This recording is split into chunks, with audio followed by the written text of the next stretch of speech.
Hello, I'm Jake DeWitt-Hoeger, reporting live from Southern California, where the tennis team is for nationals. I'm here to present my essay on King Lear. All is fair but foul, an analysis of Lear's references to various foul in King Lear. I hope you enjoy. My research paper is about birds, and about a particularly unfortunate bird keeper. It is about deserted kites and sharp-toothed vultures, about pelican daughters and graying gossamer, falling feathers and dropped eggs.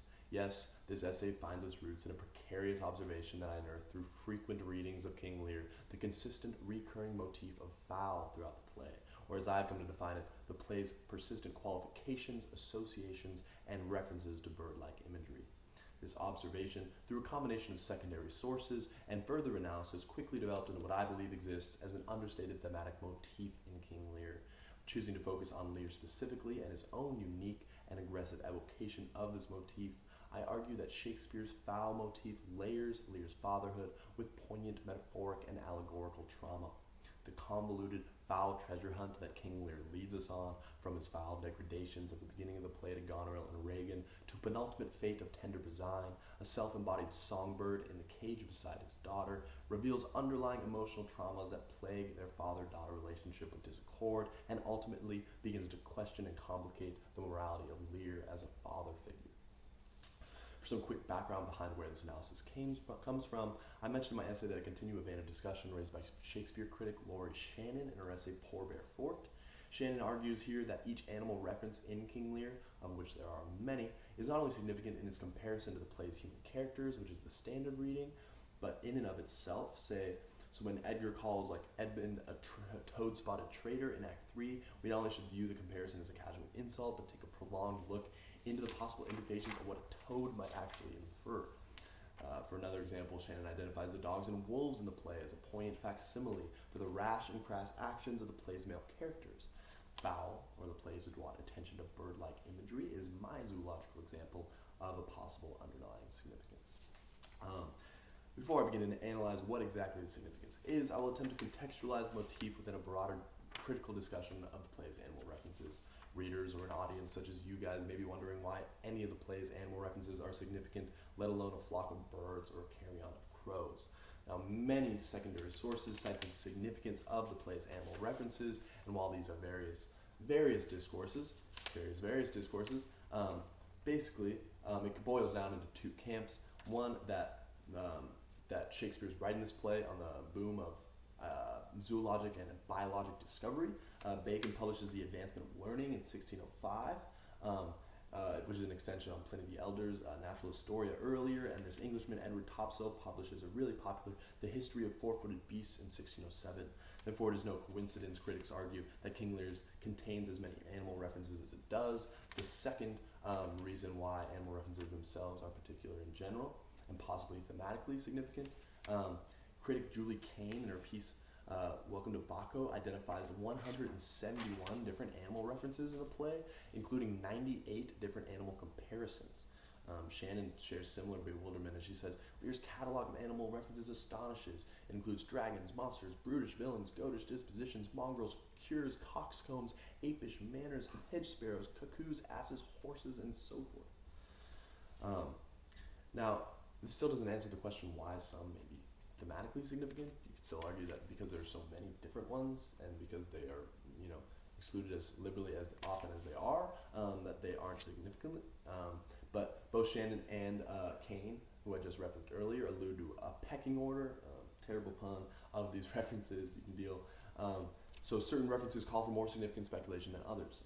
These certain references have two functions, they argue. Contrary to others, some references do not simply exist as figurative jabs, but have a function within the literal progress of the play's plot as well. Kane gives the example of horses to not only they're a plot device, not only also compared to other human characters, and basically my foul motif works in the same way.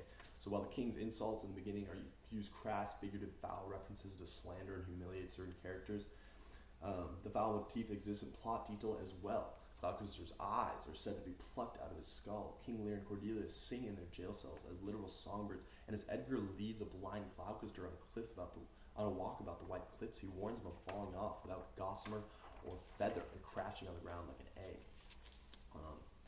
Now, Kane and Shannon's formula, however, this literal and figurative reading important is not meant to discourage the significance of the metaphorical usage of these references. The figurative element is just as important as the literal.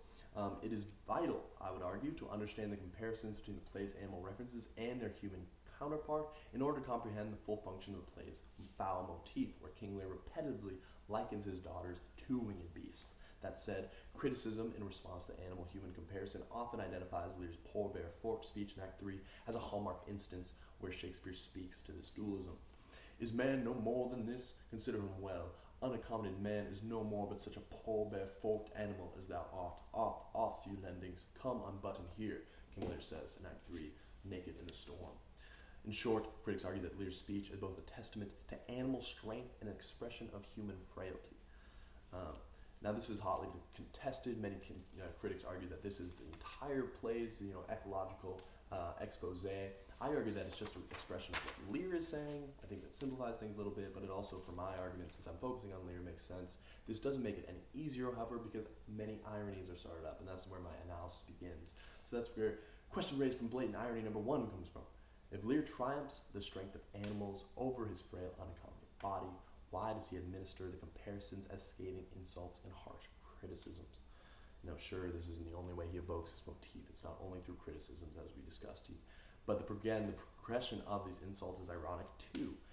As he grows increasingly mad, and one could argue even angrier or more frustrated as the storm comes in the play, his insults fade into positive appeasements to his daughters, the foul insults. So that begins question raised from blatant irony number 2. What is Shakespeare doing? What does Shakespeare achieve by tracing this foul motif the way he does? Given that Lear is the only one to use foul language in this way, what comment is Shakespeare making in regards to Lear's father-daughter patriarchy? A possible answer lies in tracing the outline of the motif itself, I argue. From start to finish, the foul motif magnifies distinct emotional traumas of Lear's fatherhood, as well as overarching character development, or his journey from immature patriarch to regretful father. Thus the analysis begins. So when Lear insults his daughters in Acts 1 and 2, likening them to various species of carnivorous fowl in the beginning of the play, Goneril, a detested kite, Cordelia, a vulture, the first emotional trauma is revealed, the trivialization of their father and daughter relationship to one of archaic values. In dramatic, fleeting insults, Lear admits true unspoken emotions that reflect their troubled relationship, that there is no love between them, only positives and minuses. Lear's foul comparisons replicate this exhausted familial dynamic. The two daughters are both portrayed as gluttonous, self-serving creatures, vultures and kites. Appetite and species coexist in the same reference. In one stroke, Lear strips the daughters of any familial, unifying pathos. A vulture and a kite frame a fragmented family portrait, a cracked family portrait, a lifeless hierarchy of lone, predatory creatures looking to gorge themselves on whatever power they can get their hands on. Continuing on, the very nature of the foul jabs themselves illuminates another familial trauma that plagues their relationship, the indirect passive aggression that the daughters confront Lear with, and that which he cannot adequately respond to, the communicative errors in their relationship. To explain, both insults ride on a bedrock of misleading passive aggression from his daughters, both Cordelia and Goneril. For Goneril, and specifically, Lear's first target, after revealing her disgust of her king to her sisters behind closed doors, Goneril approaches Lear with a cautious criticism of his recent behavior. Lear responds, "Detested kite, thou liest." Now, besides the fact that he just is dehumanizing Goneril into just a creature, an irrational creature, he also uses the insult as a way of silencing Goneril. The phrase is a double-edged sword, both reflecting the king's anger toward her backwards dealings and his inability to respond to this mode of confrontation with anything but full-fledged anger. Lost for answers, Lear silences the daughter he wishes communicated better. Now, the most substantial reference in King Lear, Lear's Pelican Daughters decree in Act 3, as I argue, charts Lear's eventual response to this problem, which there is response as I begin to argue. The Pelican reference unfolds into a two-pronged metaphor that both addresses Lear's treatment of his daughters and his own personal assessment of this treatment. An in-depth look into the Pelican allegory itself reveals a story that mirrors the blights and gripes of Lear's cracked family portrait, wayward children scheming for power, and a resounding sorrowful discordance between parent and child. This allegory is a common one. It is raised by Guillaume Leclerc in 13th century France. It is a common medieval bestial allegory. Pliny the Elder writes about it as well. But anyways, so here goes. "Never did mother sheep love her lamb as a pelican loves its young," writes Leclerc. When the young are born, the parent bird devotes all his care and thought to nourishing them, but the young birds are ungrateful, and when they have grown strong and self-reliant, they peck at their father's face, and he, enraged at their wickedness, kills them all. On the third day, the father comes to them, deeply moved with pity and sorrow. With his beak he pierces his own side until the blood flows forth. With the blood he brings back life into the body of his young. So when King Lear says, "'Twas this flesh begot for Pelican Daughters," in Act 3, he immediately draws parallels to this allegory. Leclerc's legend roughly traces the entire familial quarrel in King Lear. The bloodthirsty, self-serving predatory birds that he likens his daughters to appear here, as well as their ungratefulness. The single-parent, child-raising patriarchy is not too distant from Lear's vice grip over the court and his estate. And finally, the coming-of-age rebellion, when they have grown strong and self-reliant, writes Leclerc, immediately transfers to Cordelia's bold Act 1 rejection and ensuing banishment. What differs, however, between the Pelican and Lear's personal strife is the ending of the allegory. Whether or not Lear matures as a character can be more or less judged in light of the father Pelican, how he regrets previous wrongs, attempts conflict resolution, and to what extent he forgives and embraces the daughters he wronged for years with neglect. An answer to this question exists in an analysis of one of the play's primary sources. Critic Meredith Skura identifies the Pelican's allegory's presence in both 3rd century King Lear and Shakespeare's. The one difference, however, is how King Lear, or Lear, delivers the expression.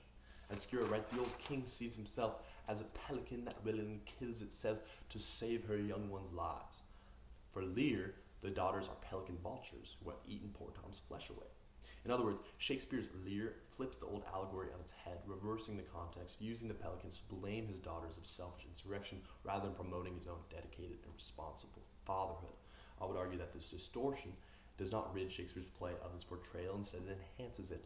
Shakespeare's converse portrayal of Pelican allegory stages Lear's actions in the limelight, allowing audiences such as you guys to scrutinize whether or not Lear returns to his daughters with the generous, forgiving hands of a regretful father.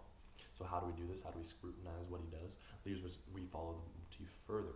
Lear's relationship to Cordelia gauges the extent to which Lear admirably attempts to embody Leclerc's father Pelican and forgive both himself and his daughters for previous wrongs. In Act 5, after making rough amends, Lear comes to Cordelia and delivers a tender speech that haunts their unity.